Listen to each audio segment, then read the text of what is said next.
ていろいろ聞きたいんだけど。現時点で分かっていることを答えるよ。まずは2023年度の注文のことを知りたい。G は何台生産されるんだい？全部で1150台生産される。内訳はマイ22が150台、マイ24が1000台だよ。マイ22とか24って何台？マイ22が最初期モデルとなる。マイ24は一部変更になったものだね。一部変更って？以前の動画で挙げたけど、ナビのアレクサ対応、小判型から角型へのキーの形状変更、外装色に432オレンジ追加、内装色に青追加だね。じゃあマイ22が先に納車されるのかな？そうなると思う。外装色は白、内装は赤のミニタリだね。すでに注文している人も再度注文するの？マイ22は9月3日までに注文。マイ24は9月8日から11月10日に再度注文だね。誰でも注文できるのかい？いや、すでに注文している人だけが再度注文できる。新規の注文はいつ再開されるんだい？納期長期化の解消めどがつき次第ということなんだけど、現在のバックオーダーが解消するのに4年かかる見込みなので、その前後になるのかな。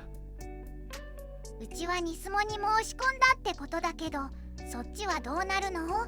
ニスモ Z の抽選に申し込めるのは現在基準車を注文している人だけなんだ。何台作られるんだい？現在抽選対象となっているのは1200台だ。そのうち200台が2023年度納車。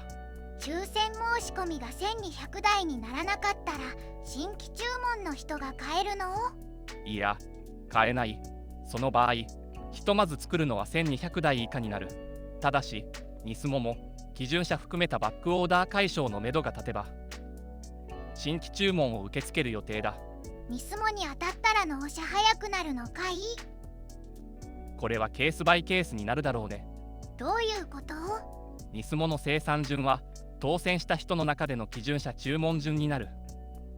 一方で基準車は2023年度の各販社への割り当て台数が決まっている。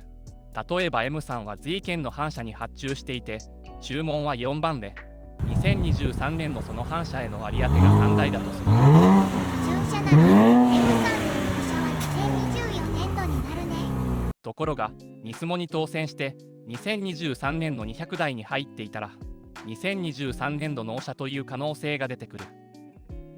ニスモに申し込んだ人がすごく少なかったり辞退が多かったり、早期に基準車契約した人たちがあまりニスモ申し込まない場合はそうなる可能性があるんだね。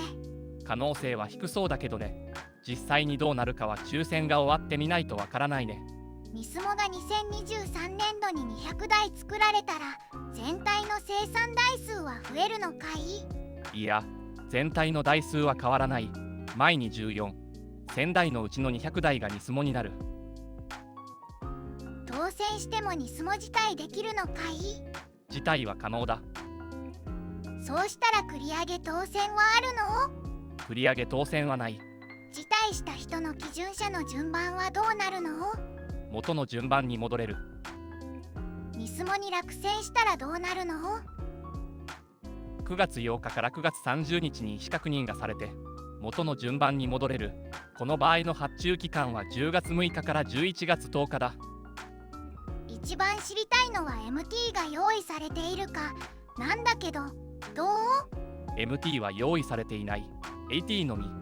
国内米国両方の関係者が発言しているので間違いない。ただし数年後に追加される可能性はゼロでないかも。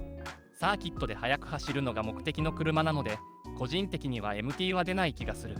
マイ24はいつから納車が始まるんだい？2023年10月下旬の予定だ。じゃあ2023年度は2024年の9月まで？そこはわからないんだよね。情報がない。ニスモ G は室内長が基準車より 30mm 短く記載されてるけどなんで？これはシートの形状と測定の問題で実際は変わらないとのこと。